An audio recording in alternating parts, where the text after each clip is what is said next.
Ladies and gentlemen, may I have your attention, please? Covering both sides of the big issues with the analysis you trust on News Radio 1040 WHO. So a TikToker is opening up about the unexpected reason she says her job gave her for firing her earlier in the month, and viewers are really feeling it. She says she was just called into the office and she was told, "We know you're not happy here, so we're going to let you go."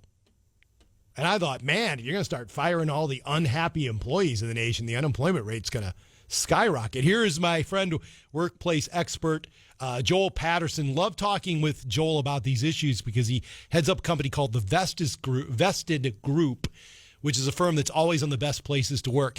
Hey, Joel, how are you? Good morning. Welcome back to Iowa Radio. Good morning, Jeff. Good to be here. So, Joel, was your reaction like my reaction? I was like, boy, you're going to start firing all the unhappy employees in the country. It's going to be an employment crisis before long. Yeah, we've already got enough on our hands.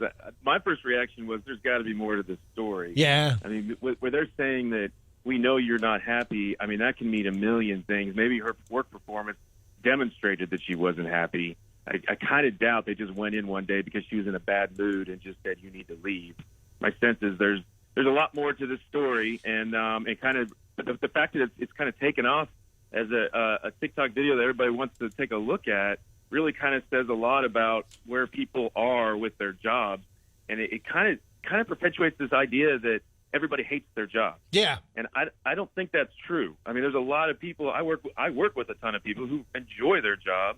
It doesn't mean that every day's great and perfect, but certainly not nearly as bad as what this person is describing.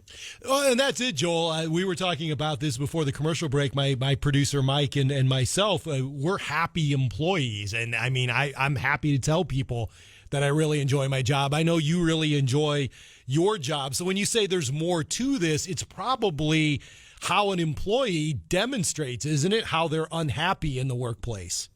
That would be the first thing I would look at. I mean, there's this kind of idea of hostile silence. If you're sitting with somebody who you know is angry and they're not saying anything, and but they act like because they're not saying anything, everything is fine. I mean, there's a lot of ways to demonstrate that you're not happy about something other than just saying something. Joel, husbands are going to really identify with that.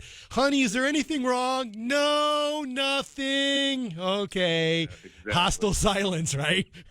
Yeah. The other thing, too, and when I first saw this article, I looked into it a little bit, and it sounds like the company, an RV company, I guess, that she works for, might not be doing really well financially also. So, maybe there is something on the business side that's driving this change.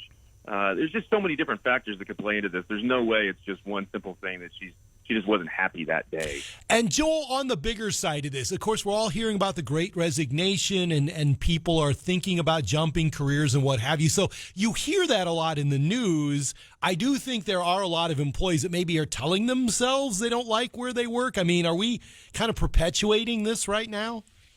I think it's definitely a self-fulfilling prophecy in a lot of ways.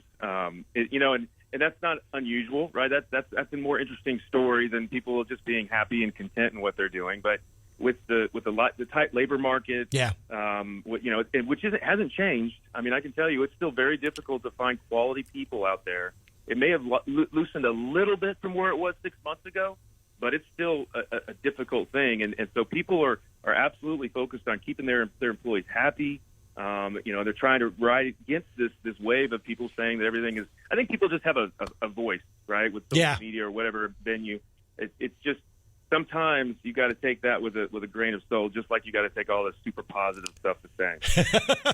So, Joel, let me ask you a question as a boss. How do you distinguish between an employee that it might have a legitimate reason for being unhappy and you need to address it, or somebody that is just being a Debbie Downer in the office and it's not really legitimate? What's the difference there?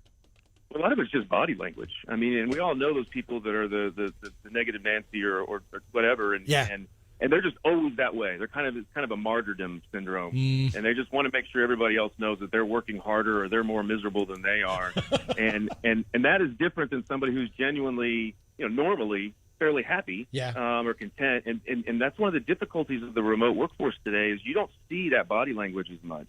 You don't have an opportunity before or after a meeting or just walking by that person at some point and recognizing, hey, they look stolen, they look a little down today. And that gives you as a boss an opportunity to just spend 2 minutes touch base, make sure they're okay. And I think everybody would be surprised what an impact something as simple as that can have.